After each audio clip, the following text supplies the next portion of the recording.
Hello hoteliers. ఈ వీడియోలో hotel management complete చేసిన తర్వాత అబ్రాడ్ కంట్రీస్లో జాబ్ ఆపర్చునిటీస్ ఎలా ఉంటాయో తెలుసుకుందాం. చాలామంది హోటల్ మేనేజ్మెంట్ కంప్లీట్ అవ్వగానే అబ్రాడ్ వెళ్ళాలి అని అనుకుంటారు. నిజంగా ఐటీ ట్రైనింగ్ లేదా అప్రెంటిస్షిప్ ద్వారా అబ్రాడ్ వెళ్ళడానికి ఆపర్చునిటీస్ ఉంటాయి. కానీ ఒక ఇంపార్టెంట్ పాయింట్ గుర్తుపెట్టుకోండి. ఫ్రెషర్గా అబ్రాడ్ వెళ్ళడం కంటే కొంచెం ఎక్స్పీరియన్స్ గెయిన్ చేసి వెళ్ళారని చాలా బెటర్. ఎందుకంటే మీరు ఫ్రెషర్గా వెళ్ళినప్పుడు అక్కడ కంపెనీస్ మిమ్మల్ని ఎంట్రీ లెవెల్ కాండిడేట్గానే కన్సిడర్ చేస్తాయి. శాలరీ, పొజిషన్, గ్రోత్ పరంగా కూడా పెద్ద అడ్వాంటేజ్ ఉండకపోవచ్చు. కానీ మీరు 1 నుండి 2 ఇయర్స్ హోటల్ ఇండస్ట్రీ ఎక్స్పీరియన్స్తో అబ్రాడ్ వెళ్ళితే సిచ్యువేషన్ కొంచెం డిఫరెంట్గా ఉంటుంది.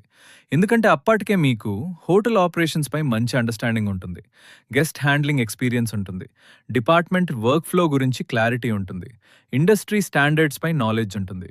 ఈ రీజన్స్ వల్ల ఎంప్లాయర్స్ కూడా మిమ్మల్ని కంప్లీట్ ఫ్రెషర్ లాగా కాకుండా ఇండస్ట్రీ ఎక్స్పీరియన్స్ ఉన్న క్యాండిడేట్గా కన్సిడర్ చేసే అవకాశం ఉంటుంది.